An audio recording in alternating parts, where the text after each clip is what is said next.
नमस्कार शेतकरी मित्रांनो, स्वागत आहे तुमचं आपल्या नवीन एका व्हिडिओमध्ये। आज आपण बघणार आहोत आपल्या काळ्या सोन्याबद्दल।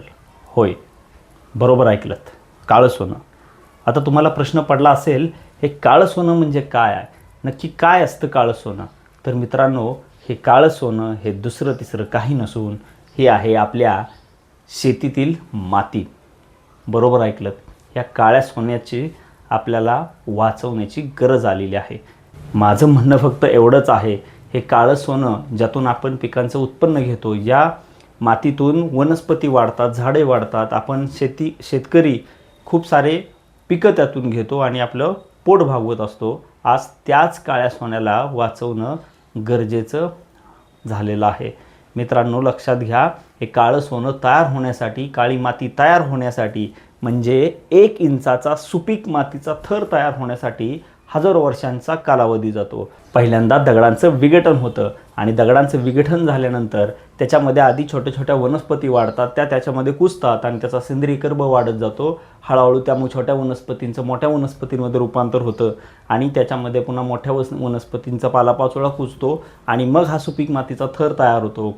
आणि आपण जर आता पाहत असाल की भरमसाठ अतिवृष्टी होते आणि त्या अतिवृष्टीमध्ये पावसाचं पाणी हे डायरेक्ट मातीमध्ये पडतं आणि ती माती सरळ सरळ वाहून जाते।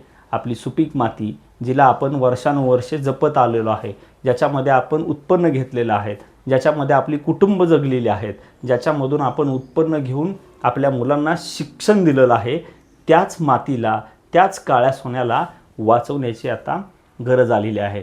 मित्रांनो, हे जर वाचवायचं असेल तर आपल्याला झाडं पहिल्यांदा लावली पाहिजेत, म्हणजे वृक्ष लागवड केली पाहिजे। आणि फक्त वृक्ष लागवड करून आपल्याला थांबता येणार नाही, तर वृक्ष लागवड केल्यानंतर आपल्याला त्या वृक्षांच्या खाली आधी झुडपं लावावी लागतील आणि झुडपांच्या खाली गवतं लावावी लागतील। त्यावेळेसच ही जमिनीची धूप आहे, सुपीक माती जी आपली वाहून चालली आहे ती वाहून जाणार नाही आणि पावसाचं पाणी हे जमिनीमध्ये मुरेल। नाहीतर पडणारं पावसाचं पाणी हे वाहून तर समुद्रात जाणारच आहेत, पण त्याच्यासोबत हे आपलं करोडो रुपये किमतीचं काळं सोनं सुद्धा वाहून घेऊन जाणार आहे।